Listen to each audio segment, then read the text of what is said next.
Buenos días, señor Arizmendi. Estamos con el señor Pedro Arizmendi de Ernst & Young. Vamos a entrevistarlo alrededor de los temas que se trató en este Congreso Nacional de Infraestructura organizada por AFIN. Y bueno, la primera pregunta es la siguiente. Digamos, ¿ha habido un diagnóstico elaborado por AFIN y la Universidad del Pacífico en la que se establece que hay 160.000 millones de dólares aproximadamente de déficit de infraestructura en el Perú? Pero el problema es cómo se lleva adelante, cómo se implementa esto. Y eso ha sido más o menos el objetivo central de este Congreso. ¿Qué nos puede decir a grosso modo sobre eso? Efectivamente, como bien dice, hace un año aproximadamente AFIN contrata a la Escuela de Gestión Pública de la Universidad del Pacífico para hacer un estudio de cuál era la brecha de infraestructura de Perú. Ahí se delimita que tenemos un déficit o una brecha, una necesidad de 160.000 millones de dólares. En este segundo congreso, Ernst & Young lo que ha hecho ha sido dar un estudio donde decimos cómo se puede cerrar esta brecha y qué cosas hay que hacer. Básicamente, nuestra recomendación al gobierno y a la sociedad en general es, primero tengamos un plan. Se habla de que hay muchos planes sectoriales, pero no terminamos de tener un plan único de infraestructura, un plan nacional, donde se diga qué queremos hacer en los próximos 5 años, dónde queremos ir y de qué forma. Hemos sugerido una metodología para cómo podemos crear ese plan, cómo lo podemos priorizar, teniendo en cuenta tanto conceptos económicos, sociales, regionales, para buscar un poco la forma más distributiva de poder llevar a cabo este plan. En el plan y en la exposición suya se habla de que desarrollando un plan agresivo en infraestructura, en 2 años recuperaríamos la capacidad del PBI potencial. En 5 años estaríamos a la par con los países de la Alianza del Pacífico, lo cual quiere decir que estamos bastante retrasados. Y en 20 años estaríamos consiguiendo el lugar, el nivel de los países de la OPE. ¿Esto es posible? ¿Cómo esto es posible? No es una meta demasiado ambiciosa. ¿Es posible considerando la situación económica del país, los recursos y la voluntad? Eso es posible, o sea, es importante, la meta ya está fijada, ahora hay que decir cómo vamos a alcanzar esa meta. La meta es alcanzable. Para alcanzar esta meta hay que invertir aproximadamente el 8% del PBI en infraestructura. El gobierno ahora mismo está invirtiendo alrededor del 5%, con algunos cambios se podría llegar al 6%. Se quiere incentivar mucho la participación de APPs y del sector privado para poder estirar un poquito esta cifra, algo más. Se quiere potenciar las obras por impuestos, es decir, hay una serie de áreas de mejora donde si las ponemos y las activamos todas ellas, podemos estar muy cerca del 8% requerido para poder llegar a estas cifras. No debemos perder de vista tampoco que la infraestructura es un catalizador, es decir, cuanto más dinero se invierta en infraestructura, más va a crecer la economía, con lo cual podemos estar on track para poder llegar a esas cifras. Inclusive hay cálculos, hay mediciones económicas que señalan que por cada punto, hay un incremento significativo en el PBI, ¿no? Sí, aproximadamente por cada punto de inversión en el PBI, el retorno debe ser 1.4. Es decir, si existiera, por ejemplo, una política de endeudamiento público, hay algunas voces conservadoras que señalan que incrementar la deuda pública podría llevarnos a las sombras del ayer, del pasado.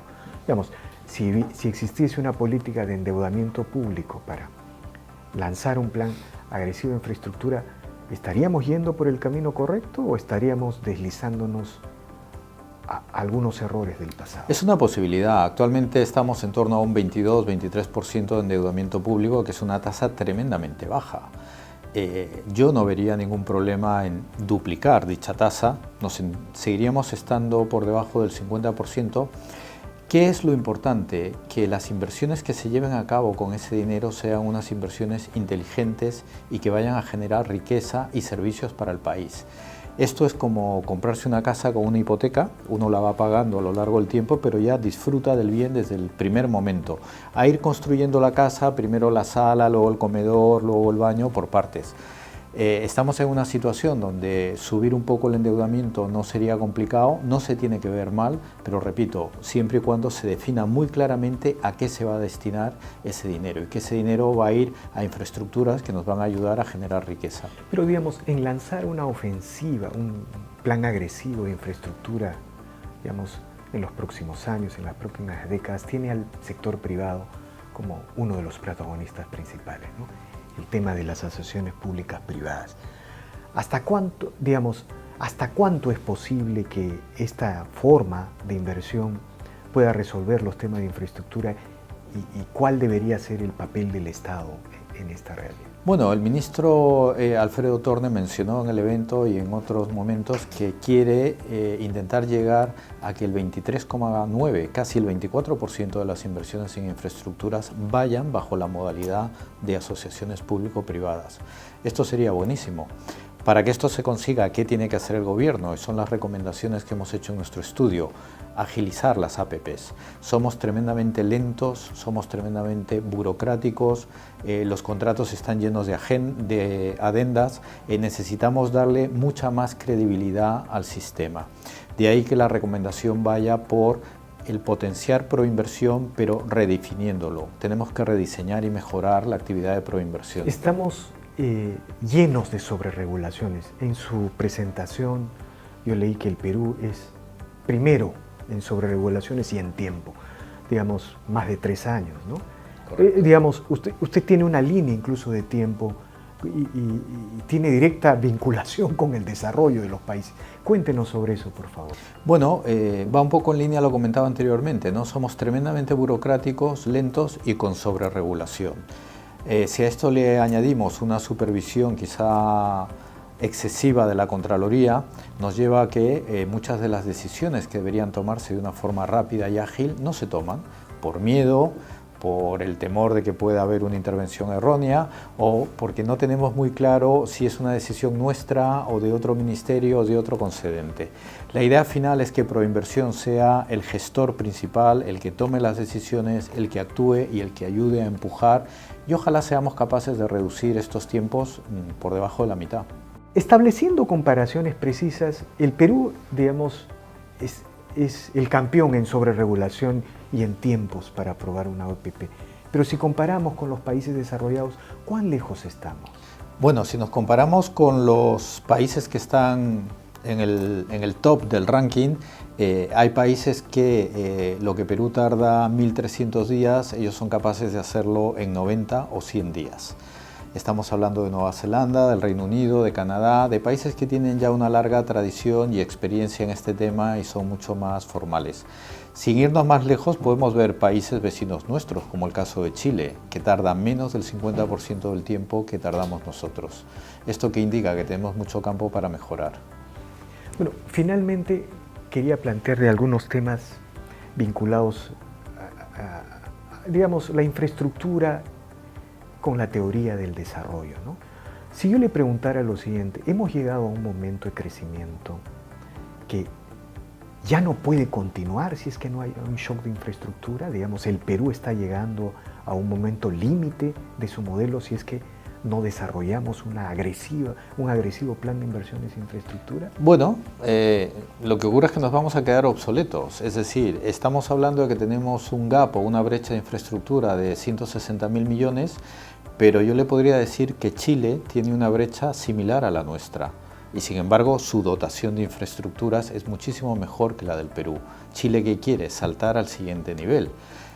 Los candidatos a las elecciones americanas están hablando ambos de que van a hacer una inversión cercana a los 250.000 millones de dólares en Estados Unidos con las infraestructuras que tiene, pero son conscientes de que sus aeropuertos, sus carreteras, su sistema del metro se va quedando obsoleto, es decir, la mejora es continua. Nosotros estamos todavía en una fase de no mejorar nuestras infraestructuras, lo que necesitamos es crearlas. Perú, la ciudad de Lima, necesitamos una red de metro que transporte a toda la gente, necesitamos más y mejores puertos, un gran puerto en el norte, un gran puerto en el sur, necesitamos telecomunicaciones, sanidad, colegios, la verdad es que necesitamos mucho de todo. O sea, al Perú, digamos, le falta completar su infraestructura, pero por otro lado, la infraestructura requiere una permanente actualización. Digamos, no hay mercado, no hay instituciones, no hay infraestructura legal que funcione si es que a su lado no tiene una infraestructura física, ¿no? Es decir, uno puede tener derechos de propiedad en una región, pero si no existe la carretera y las energías, no se puede, digamos, transportar valor. Transportar, absolutamente, ¿no? Una buena red de transporte es básica para mover a la gente, para mover los bienes, para mover a los servicios. Tenemos ejemplos muy claros de productos hortofrutícolas de la zona norte del Perú o de la ciudad de Arequipa que se transportan en camión hasta el Callao para poderlos exportar. Entonces no tenemos que mover la mercancía más de 1000 kilómetros para poderla subir a un barco. La podemos subir directamente en Piura o directamente en los puertos de la provincia de Arequipa. Eso es lo que tenemos que intentar conseguir. Eso es progreso y para eso necesitamos infraestructura. Muy bien, muchas gracias, señor Pedro Arizmendi, por esta entrevista, infinitamente agradecido de parte. Gracias a ustedes.